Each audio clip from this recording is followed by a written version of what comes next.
فرحات حشاد اسم كلما ذكر إلا واستحضر الجميع قيم العدالة الاجتماعية والكفاح من أجل الحرية، حتى أصبح حشاد رمزا لها وعنوانا للمثل الخالدة التي يرنو إليها كل شعب متعطش للانعتاق من أغلال الاستغلال.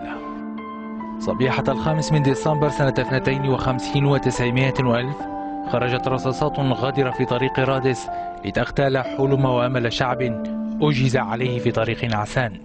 جريمة دولة تورطت فيها الحكومة الفرنسية بمعية أقطاب الاستعمار، وغيب على إثرها البطل عن ساحة النضال ولم يبلغ بعد 40 من العمر.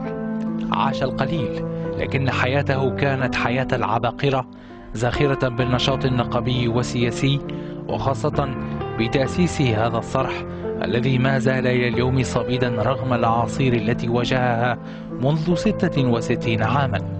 إنه الاتحاد العام التونسي للشغل الذي بناه فرحات حجرا بحجر. ولد فرحات حشاد سنة 14 و900 وألف في جزيرة قرقنة، في بيئة تعلم منها مواجهة شظف العيش ومبادئ الصراع من أجل نحت الذات.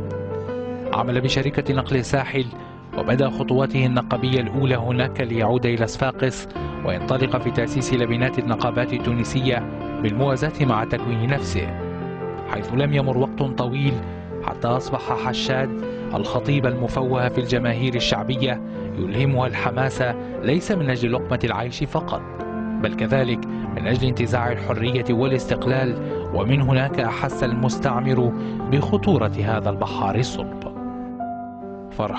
فرحات وجه باسم أبدا، بشوش رغم المحن والرزايا، متفائل لا يني ولا ينكسر ولا ينحني. حشاد الذي ما فتي يهتف في الجماهير حافظ عشقف، واشقف في لغة البحار بقرقنة هو المركب، ومرددا كلمته الخالدة: أحبك يا شعب. رحم الله فرحات.